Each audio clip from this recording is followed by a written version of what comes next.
हरियाणा 1008 देखने वाले सारे भाइयों ने राम राम। मैं हूं दिनेश कुमार और फ़िलहाल जो है मैं मौजूद हूं रोहतक शहर में।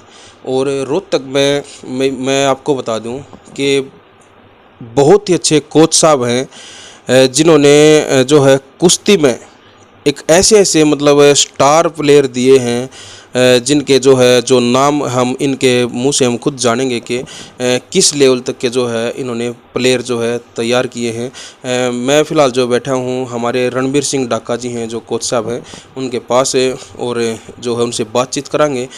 इनके जो जीवन के सफ़र के बारे में भी जानेंगे और इनके जो शिष्य हैं वो किस लेवल तक जिन्होंने देश का नाम रोशन किया है उनके बारे में भी बात करांगे। तो आइए मैं आपको रूबरू करवाता हूं कोच साहब से। सर नमस्कार। नमस्कार जी, सभी दर्शकों को भी हाथ जोड़कर नमस्कार। सबसे पहले आज हरियाणा 1008 पर आपका स्वागत है जी। थैंक यू भाई, स्वागत तो आप लोगों का है। आप इतना ख्याल रख रहे हमारे पास आए हो जी। और कुश्ती के बारे में हमसे पूछेंगे, बताएंगे हम भी। और गेम को इतना ऊपर मतलब एक ब्रेक मिलेगा, एक ऊंचाइयाँ मिलेंगी, लोग जानेंगे कुश्ती के बारे में। ये बहुत बढ़िया बात की आपने, आप आए, आपका स्वागत है, आपका सत्कार, अभिनंदन है भाई। बहुत बहुत धन्यवाद कोच साहब, ये आपका बड़ापन है। तो कोच साहब सबसे पहले शुरुआत करेंगे आपके जीवन के ऊपर। आप एक बार अपना परिचय दर्शकों को दें।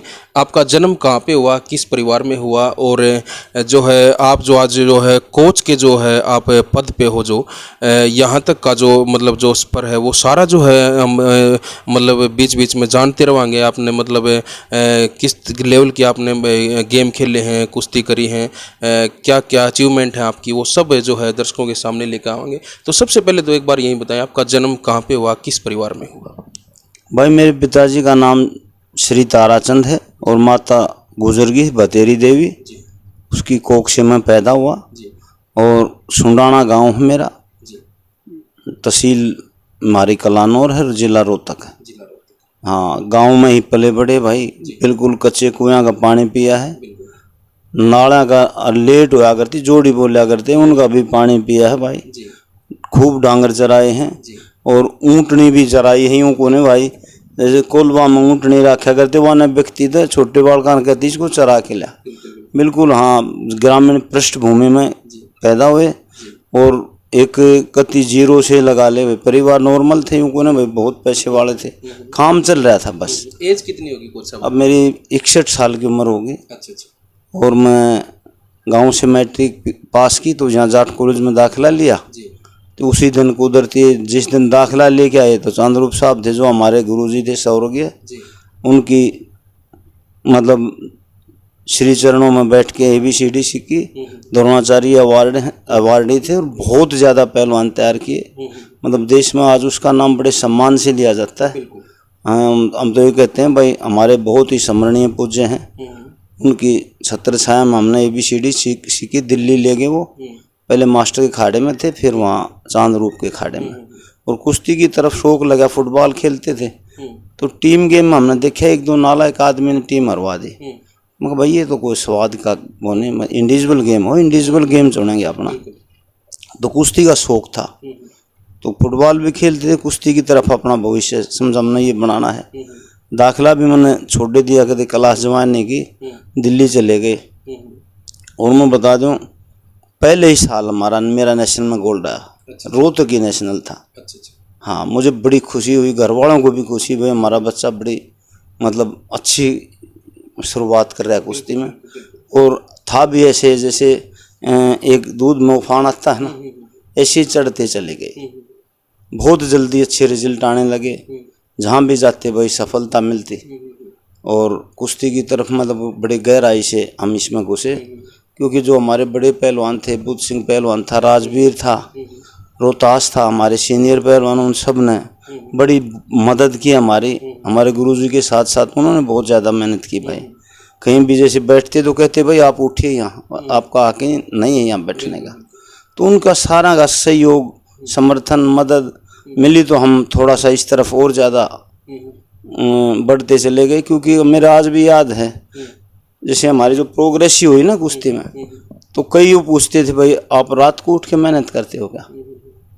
बहुत आदमियों ने पूछा, कम से कम मखाना भाई दिन में ही करा हम तो रिजल्ट भी अच्छे आए। और फिर इंडिया की तरफ से भी खेलने का मौका मिला और बहुत मतलब अच्छा रहा। जैसे मैं वर्ल्ड चैंपियन को भी मैंने हराया था, एक कोरिया का था उसमें एशिया में, लेकिन मेरी पोजीशन नहीं पड़ी भाई कोई, क्योंकि हम मैट पर कभी लड़े नहीं भाई। मिट्टी थी, मिट्टी में ठीक पोजीशन थी भाई। तो थोड़ा हाँ इस तरफ कुश्तियों की तरफ जरूर रुझान था, लेकिन ये दोनों घुटनों में एक बार एक के लेगामेंट फट गए, फिर दूसरा के उस टाइम सुविधाएं भी नहीं थी भाई, पट्टी बांध दी गई, सेकी गई, उनसे क्या होता था। लेकिन आज सोचते हैं हाँ तो भाई बड़ा गलत हुआ। जैसे एक ऐसे में हमारी कुश्ती खराब होगी। कई बार मैं आपको सच बता रहा हूँ, मैं कम से कम भी 6-7 महीने तक बैठा बैठा रोता रहा।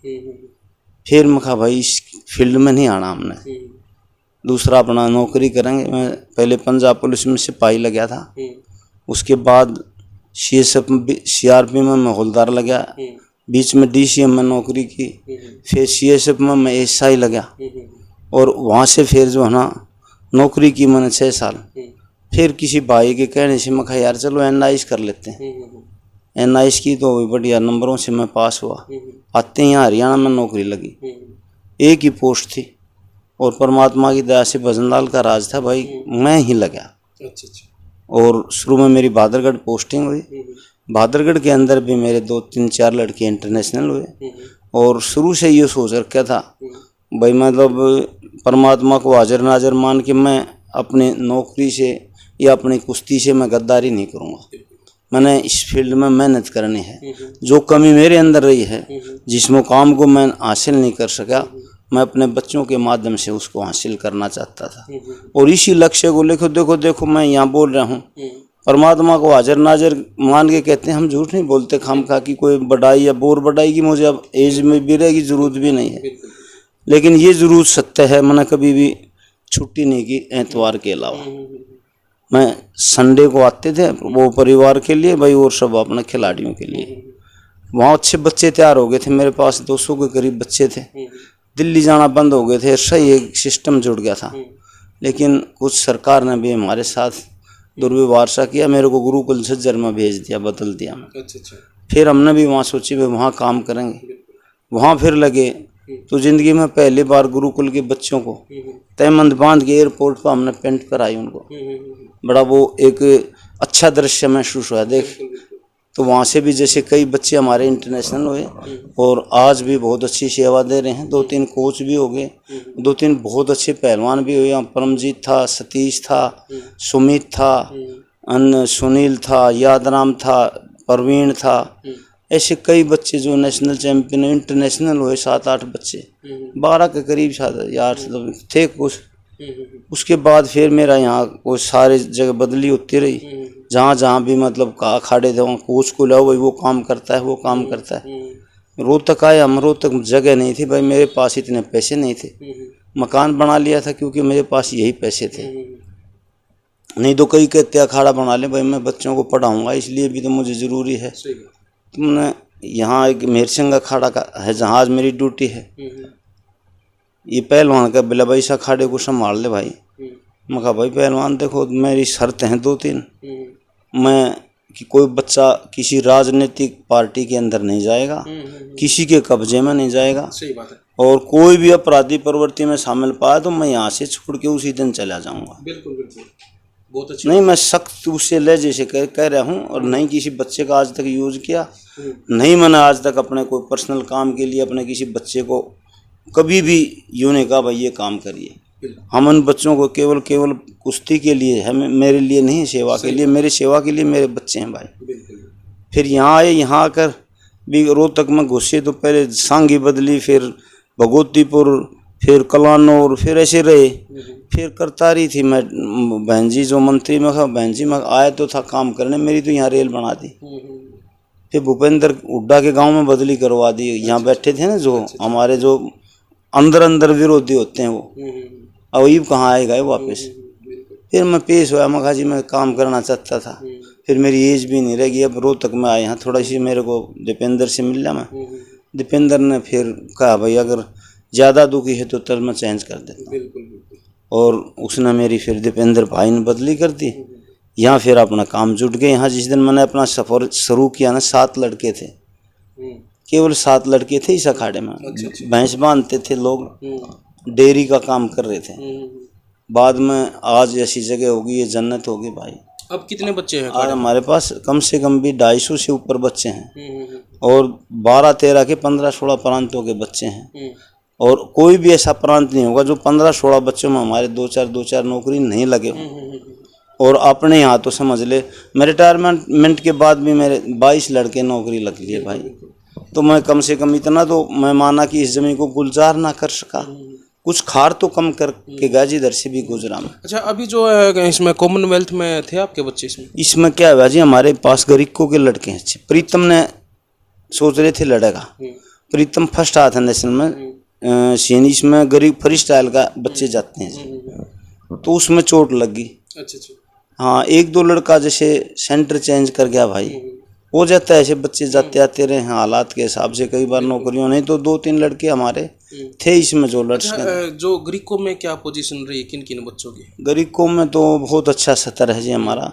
अभी वर्ल्ड चैंपियनशिप में सीनियर में हमारा लड़का वर्ल्ड रैंकिंग में फर्स्ट आया, जो एक बहुत बड़ी सुनील नाम है। आज वो रशिया के अंदर प्रैक्टिस के लिए गया हुआ है, और भगवान की दया से बहुत अच्छी परफॉर्मेंस है। 2 बार एशिया का गोल्ड हो चुका है उसका सीनियर का, और पहले भी वर्ल्ड रैंकिंग में उसका दूसरा स्थान था। और आज भी वो हमने मानते हैं इंडिया में तो उसकी जोड़ नहीं है, और विदेश में देखते हैं कुछ कर गुजरे। अभी 2 हमारे बच्चे थे, सूरज शर्मा और विनीत नाम है शायद उसका, रोनित। वो दोनों वर्ल्ड चैंपियनशिप में गए थे, और दोनों का अब भी जा रहा है। एक जूनियर में चलो पोजीशन नाश की, लेकिन 2 लड़के अब भी जूनियर में गए हैं हमारे।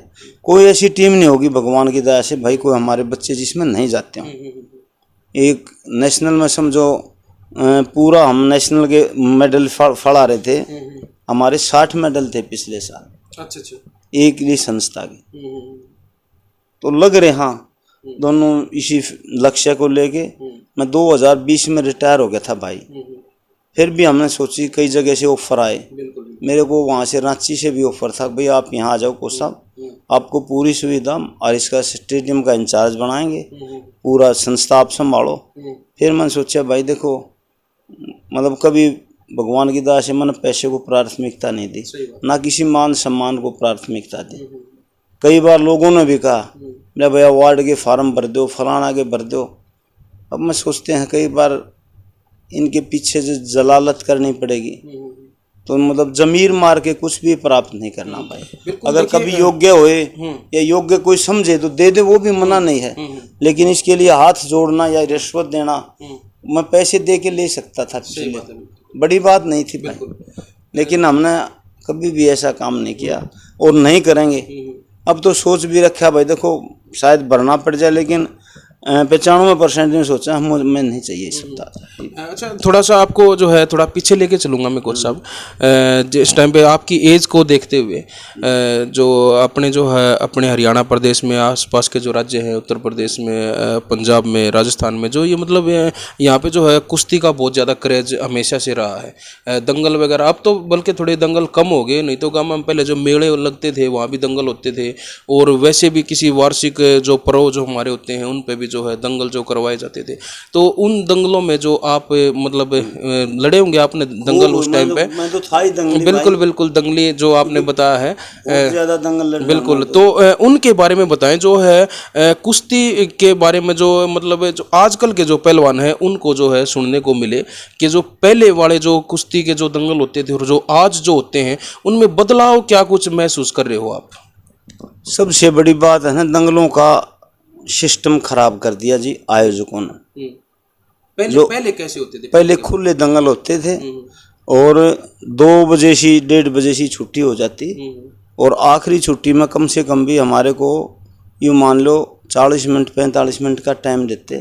खुला दंगल होता, वो 40-45 मिनट में जो करने वाला था वो खड़ा रहता, और जो नकम्मा था ठल्ला था वो थ्या जाता।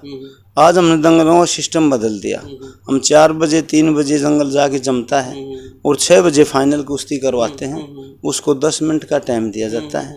और जिस तरह लोगों को जो है ना वो अपने घर जाने का तक जल्दी ज़्यादा रहती है, और दंगल हम देखने नहीं पाते।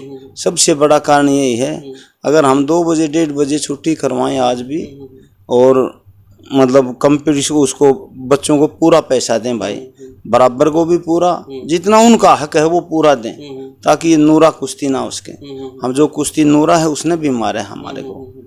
और नहीं तो दंगलों में इतने आदमी थे रहते, जैसे सोनारियाँ दंगल था, यहाँ बालोट था, डिगल था, बेरी बहुत तगड़ा दंगल हुआ है कई साल, जो देखने योग्य था। तो इन दंगलों को जो है ना, ये दंगल हल्के पड़ गए, दर्शक कम हो गए। दर्शक कम यूँ हो गए क्योंकि एक सिस्टम नहीं रहा। सिस्टम नहीं रहा तो फिर लोग इससे टूटते चले गए। नहीं तो जैसे दोपहर को छुट्टी होती, अपना कुश्ती भी देख लेते और घर भी चले जाते। अब 6 बजे ने भाग लो आगे कोई व्हीकल मिल रहा है, चलो व्हीकल है सबके पास, लेकिन अंधेरे में कौन रिस्क उठाए जाना भाई। तो ये कई दिक्कतें आई। नहीं तो एक जो है ना पहलवानी में स्टैंडर्ड बढ़ा है मैट का, ये अच्छी बात है। आज हमारे मेडल आते हैं, इतने कभी भी नहीं आए। देखो कभी भी मतलब ये हम कई बार मजाक में कहते हैं, अगर विदेश का डर्रा खराब हो गया या हमारे परफॉर्मेंस इतनी बढ़ गई, क्यों आज जो हमारे मेडल आ रहे हैं ना, इतने हमारे कभी भी नहीं आए भारत के इतिहास में। बताएं हम भाई, किसको देते हैं ये श्रेय, किस चीज़ को? श्रेय जैसे भाई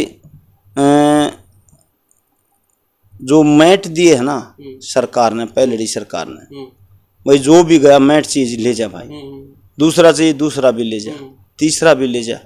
आज हमारे पास, पहले मेरे पास एक भी मैट नहीं था, आज 3 मैट है हमारे खाड़े में। तो मैट पर बच्चे प्रैक्टिस करने लगे बचपन से। तो उसमें जो है ना, एक विदेश में खुल गई कुश्ती भाई। आज नेट खोलते हैं तो कुश्ती देखते हैं, एक कैंप लगने लग गए। एक जो है ना सरकार ने, जैसे हमारा फेडरेशन का जो अध्यक्ष है ना, वो एक लाज से ठीक है, उसने बहुत ज़्यादा कंपनियों को जोड़ा इससे, हमारे इससे, और उसकी वजह से आज हमारा लड़का बाहर बैठा है, प्रैक्टिस कर रहा है। बोला कोच साहब मेरा ग्राउंड कमज़ोर है, विदेश में जाऊंगा मैं। और गैल जो है ना एक अपना कोच लेके गया, मेरे को ले जा रहा था, मेरी जो अलाउ नहीं थी सेहत, क्योंकि ये घुटने बदलवा रखे मैंने। तो मैं कहा बेटा तेरी पूरी प्रैक्टिस नहीं हो सके, हमारा साथी है, मेरा स्टूडेंट है, वो जा रहा है साथ में। तो ये ऐसे जैसे कंपनी आई हैं कुछ आगे, मैं इनका बहुत धन्यवाद दूँ। अब ये जो जैसे अब सूरज है अपना लड़का, वर्ल्ड चैंपियनशिप में मेडल लेके आया है, कम से कम 3-4 कंपनियों के फ़ोन आ लिए, अब जी हम हायर कर लें इसको। तो ये चीज़ें आई हैं ना जब से, ये हमारे लिए रामबाण आ गई समझ लो। नहीं तो बाहर प्रैक्टिस करके आता है बच्चा, देखता है। कहने का टोटल मतलब ये है कि आज जो है इस फील्ड में पैसा है बहुत ज़्यादा। जिस टाइम पे आप जो है वैसे ओपन जो कुश्ती दंगल जो आप लड़ते थे, उस टाइम पे देखो आज तो जो दंगल भी करवाते हैं वहाँ पे इनाम भी बहुत ज़्यादा जो रखे जाते हैं। और उस टाइम पे तो इनाम क्या होते थे, मेरे ख्याल में वो बर्तन वगैरह कुछ इस तरह से मिलते थे। पहले तो मेरी बाल्टी मिली, पीतल की बाल्टी मिलती, वो अभी मस्त नहीं माना, पीतल की बाल्टी नहीं, दीवार घड़ी इतनी पड़ी थी भाई। फर्क था, जैसे पैसे नहीं थे दंगलों में, कंपटीशनों में थे वो इतना ही था, बस अपना खर्चा ही चलता। आज बहुत ज़्यादा है। अच्छा, पहलवान के खान पीन के बारे में क्या कहेंगे कोच साहब? जो जिस टाइम पे आप जो यंग थे, उस टाइम पे जो आप ओपन कुश्ती दंगल जो वगैरह लड़ते थे, उस टाइम पे क्या कुछ खाना पीना, क्या डाइट होती थी, और आज के पहलवान क्या डाइट लेते हैं? देखो भाई, पहले थी घी दूध की पहलवानी। घी दूध की पहलवानी में यूँ मान ले आप, जैसे घी खा लेते, ज़्यादा से ज़्यादा दूध पी लेते भाई, बादाम वगैरह, ये अखरोट अंजीर, ये सौदा तो था, मुनक्का वगैरह। लेकिन आज जो ये चीज़ भी, जो ड्राई फ्रूट भी सबके लिए नहीं था अवेलेबल, नहीं प्राप्त हो सके था। जैसे दंगल था भाई, दंगलों में लड़ते हम, महीना का खर्च इकट्ठा कर लेते। सच्ची बताऊं मैं, दंगल लड़के 10,000 रुपये इकट्ठे हुए मुश्किल थे, 2 दिन में, 4 दिन में, 10 दिन में, जी उन्हें जमा करवा के फिर खाड़े में बढ़ जाते। फिर उनको खाते ख़त्म होते, फिर देख फिर नौकरियां लगी, थोड़ा थोड़ा खुराक भी बढ़ता गया। लेकिन कभी हमें इन चीज़ों का नहीं पता था जो आज की, ना मैंने आज पता। मैं सच्ची मतलब एक अंतरात्मा से कह रहा हूँ, मुझे डोप के बारे में, इसके बारे में, दवाइयों के बारे में, इसके बारे में मुझे नहीं पता। देखो मैं एक हृदय की गहराई से कह रहा हूँ। सुनते तो होंगे, आप अखाड़े में रहते हैं, पहलवानों के बीच में रहते हैं, क्या कुछ लेते हैं, किस तरह लेते हैं? ये डोप वगैरह तो नहीं अलाउ करते किसी को, प्रोटीन वगैरह जो ये जरूर ले लेते हैं भाई। लेते भी हैं, लेना भी क्या चाहिए भाई। आज के ज़माने में देखो खाना पीना सब कुछ बदल गया, क्या ये चीज़ें ज़रूरी हैं? देखो मैं बताऊं, ये एक साइकोलॉजी ज्यादा बन रही है। क्योंकि बहुत से जो है आज के जो यंग जो पहलवान हैं उनका ये कहना है कि भाई आज जो है वो पहले जैसा खाना पीना नहीं रहा, आज हमारी मतलब ये ज़रूरत बन गई है। तो क्या कहना चाहेंगे इस बात के ऊपर आप? देखो कुछ मिनरल हैं, कुछ ऐसा सुद्धा है, वो जरूरी भी हैं। ये जरूरी नहीं कि भाई ये बनाएंगे हमको। अब जैसे कई चीज़ हैं, एक लड़का था बहुत ज़्यादा हताश हो रहा है, मैं नाम नहीं लेना चाहता, बिला जी मैं बहुत गरीब हूँ, मैं कैसे पहलवानी करूँगा, ये तो बढ़िया प्रोटीन लेते हैं, बढ़िया सौदा लेते हैं। मैं कहा बेटा तू एक कटोरी घी पी ले रोज। सही बात वो बोला हो जाएगा, मत देख तू पी के। मतलब सच्ची बात है, वो उनसे आज या ताकत में ज़्यादा है, चाहे परफॉर्मेंस कुश्ती के हिसाब से कम हो। ये एक मानसिकता भी बन गई हमारी, और मानसिकता भी बन गई। मानसिकता के साथ साथ भाई देखो जरूरत तो है ही, फर्क है इन चीज़ों का। अच्छी चीज़ हो, बढ़िया कंपनी में सौदा भी सब बेचने लग गए। मतलब कई बच्चों का जो है लीवर पे इफेक्ट हो गया, गुर्दों पर प्रभाव पड़ गया, क्योंकि हमें पता तो नहीं ना ये क्या है। घी दूध के बारे में तो हम बता दें, ये दिखे भाई आजकल आ गए, चकनाट देख लें, दाने देख लें, दानेदार से किसा, उसके बारे में ABCD का हमें पता नहीं, डॉक्टरों को नहीं पता ये सौदा के देने लग रहे हैं। कंपनी बता सके है, मशीन में डाल के बता इसमें कितना सौदा है। तो नकली घने आगे, असली कम है भाई। अच्छी चीज़ हो तो नुकसान नहीं है भाई, गंदी खाओगे तो खराब भी हो जाओगे। और खाने वाले को नहीं पता, उसके कोच को, जैसे हमने नहीं पता भाई, हम सच्ची बताओ, और कोच जानता हो तो उसके बारे में हम कह नहीं सकते भाई। जी। अच्छा, आप फिलहाल जो है आप मौजूदा में जो आप मतलब इसमें अमेर सिंह अखाड़ा में आप कोच के जो पद पे आप कार्यरत हैं, बच्चों को तैयार कर रहे हैं, बहुत सारे शिष्य आपके एक अच्छे लेवल पे भी पहुंचे हुए हैं। आपने जो है अपना लक्ष्य क्या बना रखा है अपने शिष्यों के प्रति के भाई, मतलब एक लक्ष्य, एक कोच भी अपना लक्ष्य बना के चलता है कि मुझे उस लेवल तक जो है अपने शिष्यों को पहुंचाना है, क्या टारगेट बना रखा आपने? देखो भाई, सपना तो है ओलंपिक का, अभी मेडल लाएं देश के लिए, और बहुत ज़्यादा मतलब इस पर काम भी कर रहे हैं, ये नहीं भाई काम नहीं कर रहे। लेकिन कई चीज़ें हैं, जैसे मैं एक बात ज़रूर कहता हूँ भाई, पहलवान बन गया ना, अगर इंसान नहीं बना तो तेरी पहलवानी बेकार है बेटा। हम देखो सामाजिक प्राणी हैं, एक भी बच्चा हमारा खराब होता है ना, तो मतलब एक जैसे पूरा मकान की एक नींव में एक ईंट हम खराब डालते हैं, हम उसके भी दोषी हैं। तो हर एक बच्चे को मैं ये ज़रूर कहता हूँ बेटा, पहलवान के साथ साथ इंसानियत ज़रूर सीख। तो हम चाहते हैं हमारे बच्चे ओलंपिक से मेडल लें, और एक सभ्य और श्रेष्ठ इंसान बन के लाएँ। यूँ नहीं भाई इलीगल तरीके से या गलत तरीके से या गलत आदमी बन के या गलत जीवन जिए बाद में भी। जैसे मैं तो सबसे पहले शुरुआत यहाँ से करता हूँ, डेली मतलब 5-7 मिनट बोलते हैं तो ये ज़रूर बोलता हूँ मैं, क्योंकि समाज है, बाद में तो इसी में रहना सभी ने। और बहुत अच्छा पहलवान हो गया और इंसानियत नहीं हुई तो मतलब एक दाग धब्बा होगा, क्योंकि पहलवानों ने कई पीछे बड़े कांड कर दिए, और हर पत्रकार हमारे पास आता पूछता, सब बड़ी शर्मिंदगी हुई, बड़ा दुख हुआ, बड़ी परेशानी हुई, कई दिन बड़े परेशान हुए, BP बढ़ गया एक बार, कई कांड इकट्ठे। मैं कहा यार बड़ा गलत हुआ भाई। उस बारे में भी कोच साहब बात करेंगे, लेकिन जो बात है फिलहाल जो टारगेट की है, जो आप बता रहे कि भाई टारगेट जो आपने जो बना रखा है, तो उस टारगेट पे पहुंचने के लिए, उस मंजिल तक अपने पहलवानों को पहुंचाने के लिए आप उनकी कितनी मेहनत करवा रहे हैं और किस लेवल की उनकी फिलहाल जो मेहनत चल रही है फिलहाल अखाड़े में? देखो मैं बताऊँ, हम भी नेट से जुड़ रहे हैं, देखा हाँ खूब ट्रेनिंग शेड्यूल काटना, हाँ भाई रशिया का क्या है, फलाना का क्या है, तो उस हिसाब से उन्हें ट्रेनिंग भी देते हैं। उनको बताते हैं देख बेटा तेरे साथ ये तेरा अपोनेंट है, इनके टेक्निक देख, इनकी लड़ाई देख, और उनको उसके बारे में बताते हैं, प्रैक्टिस भी इसे करवाते हैं जिससे ठीक हो जाए, क्योंकि रिजल्ट भी आने लग रहा है। यूँ नहीं रिजल्ट नहीं आने लग रहा हो, लेकिन एक उस लेवल पर भी नहीं पहुँचे हाँ जिस लेवल पर हमें जाना चाहिए था, जो हमारा लक्ष्य था, क्योंकि उसमें कई दिक्कतें आगे भाई। एक तो बच्चा है ना अपने यहाँ नौकरी का लक्ष्य लेके आता है, मतलब जो अच्छे टैलेंटेड बच्चे थे ना, वो नौकरी लगते और मेरे पास शादी का कार्ड ले पाओ है। मेरे लिए ये बड़ी समस्या है भाई। ये गुरुजी शादी है, मैं डट जाता बाबू, या और 2-4 साल पाछे हो जाती ना, माँ बाप मानते। कहीं एक लड़का था, मैं भाई इसकी शादी ना कर अभी, मेरा बाद में ना होगी भाई, मैं करवा दूंगा, तो ये वो फिर भी नहीं मान रहे। तो ये कई चीज हैं, माँ बाप भी नहीं सोचे, ब्याह लेकर दे रह जाएगा तो कौन सा फांसी आओगी भाई।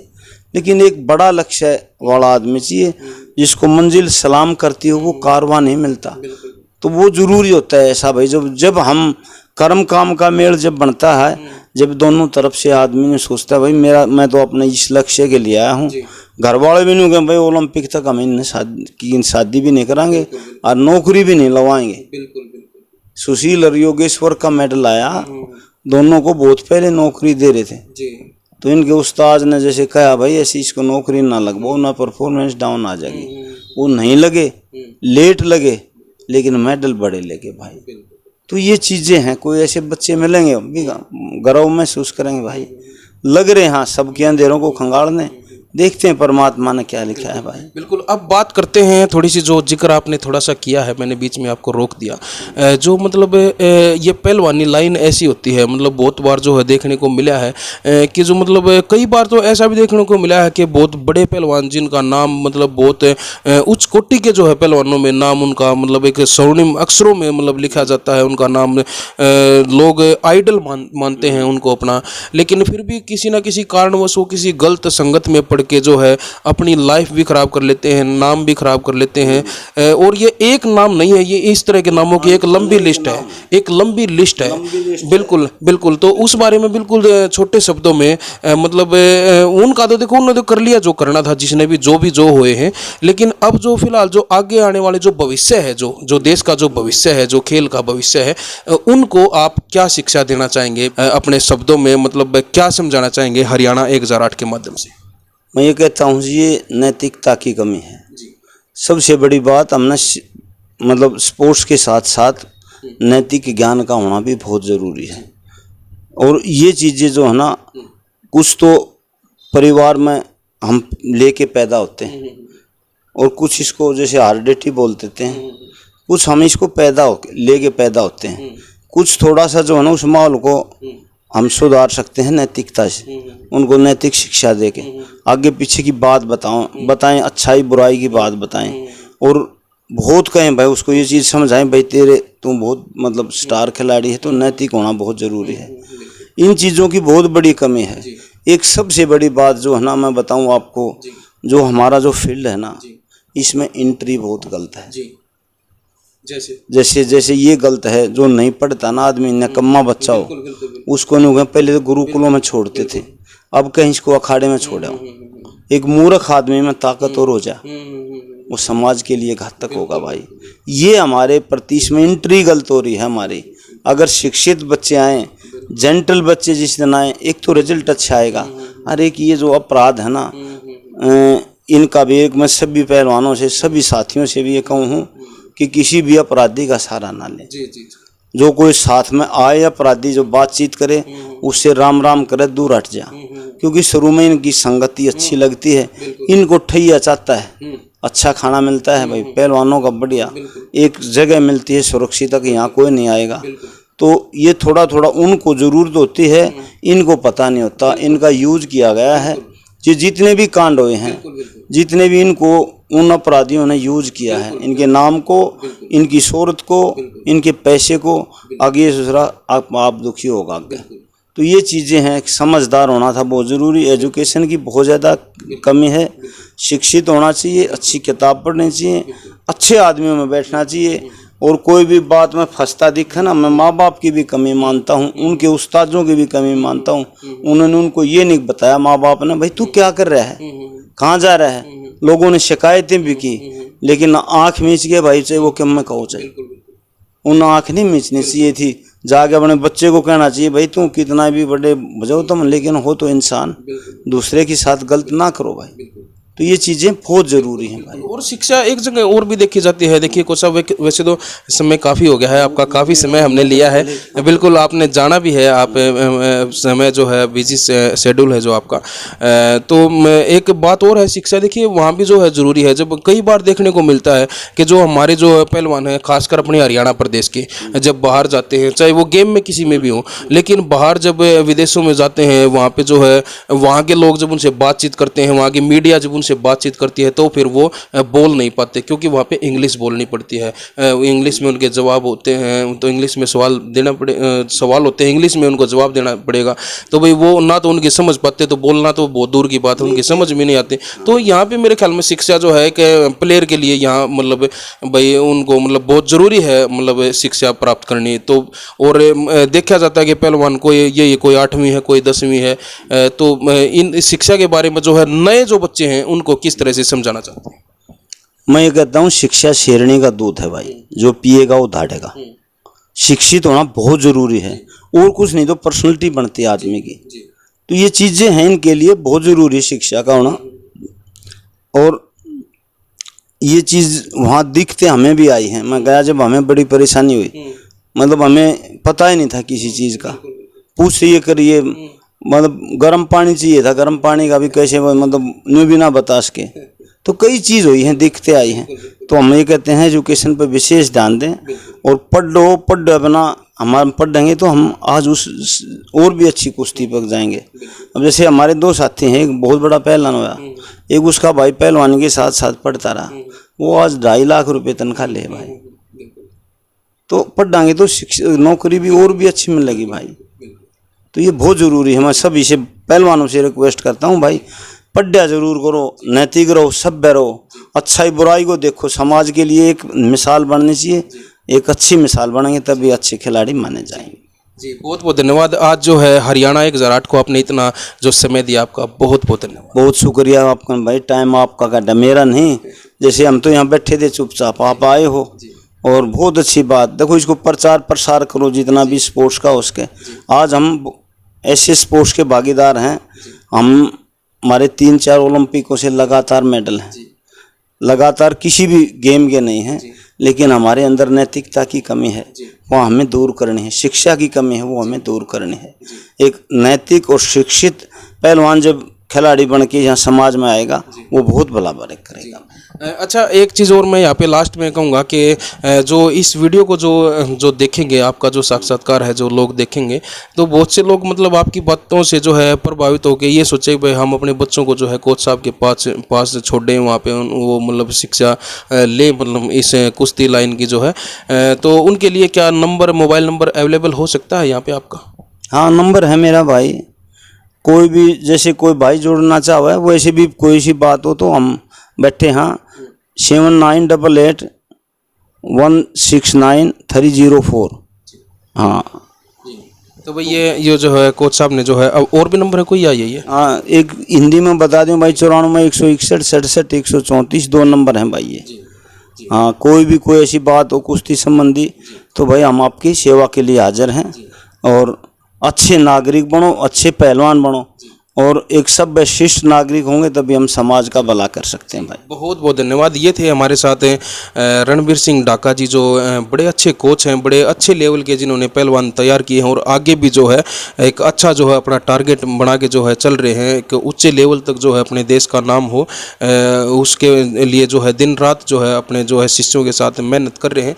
तो भाई हम भी जो है हरियाणा 1008 के माध्यम से जो है कोच साहब को जो है शुभकामनाएं भी देते हैं। कई जो इनके शिष्य जो मेडल लेके आए हैं उसके लिए, और भगवान से जो है इनकी लंबी उम्र की कामना करते हैं कि इसी तरह जो है अपने देश के लिए एक अच्छा जो है भविष्य ये तैयार करते रहें। तो भाई इन सब बातों के साथ जो है मैं लेता हूँ इजाज़त। अगली किसी वीडियो में किसी और शख्सियत से मैं आपको फिर रूबरू करवाऊंगा। तब तक के लिए कैमरामैन अनिल कुमार के साथ हरियाणा 1008 के लिए मैं दिनेश कुमार। जय हिंद, जय हरियाणा।